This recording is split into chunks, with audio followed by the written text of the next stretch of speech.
Hi everyone, it's Rachel from Sweet and Simple Home. We're going to talk about decluttering, and I feel like this time of year is really important to talk about decluttering because we're starting out a fresh new year, and there's something actually really refreshing about getting rid of excess at the beginning of a new year. It's like removing things from the past that you don't want to take with you into the next year and starting out the year feeling maybe a little lighter. And stay tuned because I also have an invite for you guys with some information. You can chat a little bit about why decluttering matters for your home management. And then I want to share with you an invite, so let's get into it. So the first reason why I think that decluttering matters is because we have so much that we can share. No matter where you are in life, if you have a dorm room, an apartment, a huge home, a small home, we have so much that we can share, whether it's actual physical things or just inviting people into our homes to just share in life. I just thought that's probably the most important reason to declutter, is there's somebody around you that could use that thing that you have. Case in point, a friend of mine did some decluttering of her children's clothing, called me up and asked if there was anything that I was needing for my kids. One of the things she decluttered from her boys' closet was a coat, and that was what I needed, was a coat for my son. So now we have what we need, and she was able to do some decluttering. It's like this mutual blessing of each other. I'm blessing her by taking something off her hands, and she's blessing me by helping meet a need that our family had. So it's really amazing how we can sort of connect and take care of each other just by decluttering. So the second reason why is that our homes just really sing when they have room to breathe. And I don't mean that literally, as in our homes like are gonna burst out in some chorus or something, but there is something to be said about when our homes have cleared surfaces. You know, when you walk in to your kitchen and you see your kitchen covered, the counters just with stuff, there's something in our brains that reacts, and I don't know the scientific terms, but we just feel overwhelmed. So giving our homes breathing room can really make a difference in how we feel and how we function inside our homes. So the third thing is we may discover something that we forgot we had. We may find that thing that's been missing, or discover something that we actually need right now, and then you don't have to go out and buy something new. You already have it in your home. Another reason decluttering matters is because if you find you have excess of things that are really high quality, really great, you just don't need them, you also have the option to sell some of that excess to help you reach your goals. So certainly donating is really important, really powerful, and I do think that it's worth it to sell some things sometimes. So don't think that I'm discounting that opportunity to sell things and reach goals.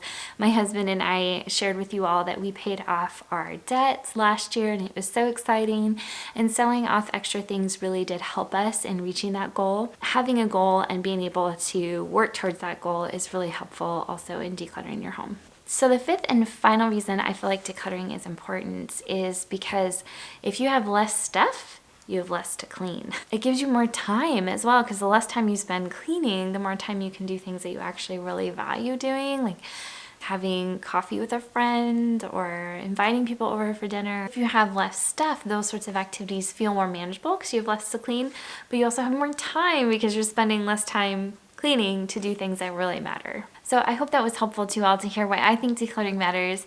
It is a part of process in home management, and I think it can be so overwhelming, which is why I put together the one box challenge a few years ago now. I'm gonna go ahead and continue with the one box challenge, and we are going to have one in January and in April. So a New Year one box challenge to start the year off with less, and then a spring cleaning one box challenge in April. So I'll share with you the specific dates, but before I get into that, I wanted to just sort of explain the one box challenge for those of you who may be new. So the rules to participate are super simple. All you have to do is get a box or a bag, some sort of container, and fill it with stuff that you want to leave your home. And then all you have to do is share it with us. If you make YouTube videos, you can record yourself either decluttering and sort of do something like this, where you're showing yourself going through stuff and maybe do a voiceover sharing what you are decluttering as you go. Or you can sit in front of the camera, much like what I'm doing now with your box, and pull things out one by one and just kind of say, this I got rid of because of this I got rid of because of this. But sharing some of your thinking is is really helpful to us, the viewers, who are really looking to be inspired to declutter our own things. And that is the reason why I have this challenge, is because it does inspire and encourage others to continue to think about their homes and the stuff they have in their homes, and how they're decluttering their own homes when they see others do it too. So it's a way that we can just share in the process and encourage one another and sort of create a community that is supportive and helpful in this task, this very overwhelming task of decluttering our homes. I've had people before just film their trunk because their trunk was just totally full of stuff and they were taking it to donate, and that was awesome. Whatever works for you, I just ask that you keep in mind the timeline of your video. If it goes over 10 minutes into 15-20 minutes, that does affect the people in the playlist after that long video. They might not get the views that they would if it was a more like 10-minute or less video. So I feel like it's courteous to keep in mind that timeline. Am I going to kick you off my playlist if you have a super long video? Absolutely not, but it's just courteous to think about that as you're creating your video. For this New Year One Box Challenge, the posting date will be January 31st, the end of January. So you have all the rest of the month to fill your box, get it filmed, and have your video ready to go. If you don't want to make a video, you just want to let me know in the comments when I post what you got rid of. I love that. That's wonderful too.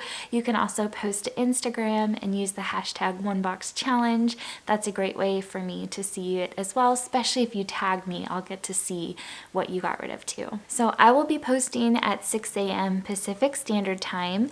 Do you have to post at that time? No, you can post at whatever time works for you. It's just I always get asked what time I am posting. I will have a playlist link that you can add to the night before, and I'll post that on my community tab on my YouTube channel. So be looking for that if you want to post the night before or earlier in the morning, as I am Pacific Standard Time and a lot of you are awake long before I am. I think it's helpful to have the link ready for you before the event goes live. So you can be looking for that. That should help you out a lot. So for April, for the spring cleaning date, I will not be making a separate video like this for the April event. I will try to mention it on my community tab and also in a video too leading up to it, just so that you are reminded that there is one in April as well. But the posting date for that will be April 29th. Same time, 6 a.m. Pacific Standard Time, and same sort of approach. I will have the community tab link there for you, so you can add the night before, the morning of, just so that it's more convenient for those of you who want to participate and you live in a different time zone. It might not feel like it matters because your house still, the whole house needs to be decluttered and I only did one box. Does it really matter? It matters, because that one drawer or that one space or that one surface is functioning better because of the time that you took to declutter. So don't get discouraged, don't get down on yourself, don't let perfectionism keep you from enjoying a less cluttered space in 2020. So I do have a couple books that I can recommend as well that I'll link down below, that if you are wanting to read to be inspired. One is The Clutter Connection by Cass. She has a YouTube channel, The Clutter Bug, here on YouTube. I love her. I'm actually featured in this book.